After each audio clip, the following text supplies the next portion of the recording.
important things to discuss right now. This is very serious business. All right, serious.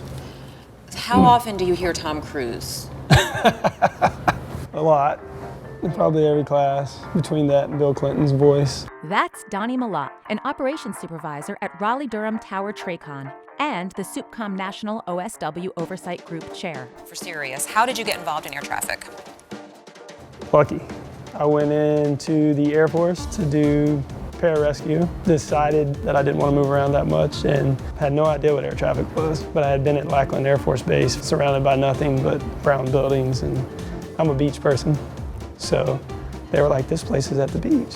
And I was like, I'm in, I'll be an air traffic controller.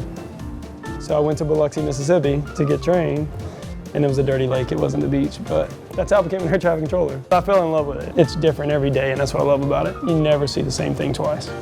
So Top Gun or risky business? Depends on the day. Top Gun's my favorite. Do you whiten your teeth? No.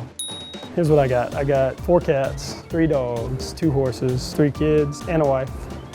And a busy schedule. I have a 15-year-old daughter, Erica. She's going into her sophomore year of high school. I'm adjusting to the boyfriend. Then I have my little man, Hamilton. He is 8. See if you can find some bait fish. Yeah. And then I have my little firecracker, Anna Kate. She's 5. She's doing gymnastics, soccer, beating up on her siblings. She runs the house. Stuck the landing. What do you and your family like to do? We are either at a ball field, outside, in the woods, kayaking in the river, fishing, beach, when we have downtime. My thing was to develop camaraderie, teamwork, make it more like a family.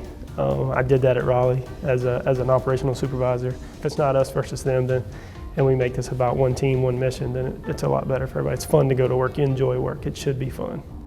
You know, if you're having a bad day, how can I make it better? Sometimes you gotta make it worse, but for the most part, how do I make it better? I can make you laugh, or we can just go to work. What do you want to do? I tell the other supervisors, you don't realize the power you have. You really don't. You think, oh, I got nothing. All I can do is run this operation, turn airplanes. And that's not the truth. The truth is the power that you have is in the attitude that you bring to work. If you got your head down and you're in a bad mood, everybody in that room knows it's going to be a rough day. If you come in energetic, pumped up, it's game time, baby, it's time to go to work, then everybody gets pumped up. It's time to go. Let's go. My wife always says, you know, I can retire somewhere around 52, and I said, if I still love it, I'll be here till they kick me out. In SUPCOM, so I am the OSW National Chair. The OSW is a way for me to get out there, try to make a difference on a bigger level. How did you get involved with OSW? I had been to a class, and it was just the best training, best group of people, and I wanted to be a part of it. And there's a team of Operations Supervisors, and that's what the OpSup workshop's about.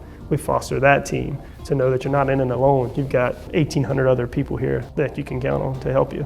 There's a good group of people with a huge heart that want to make a difference and make this better, make the agency better for everybody, not just supervisors, for everybody.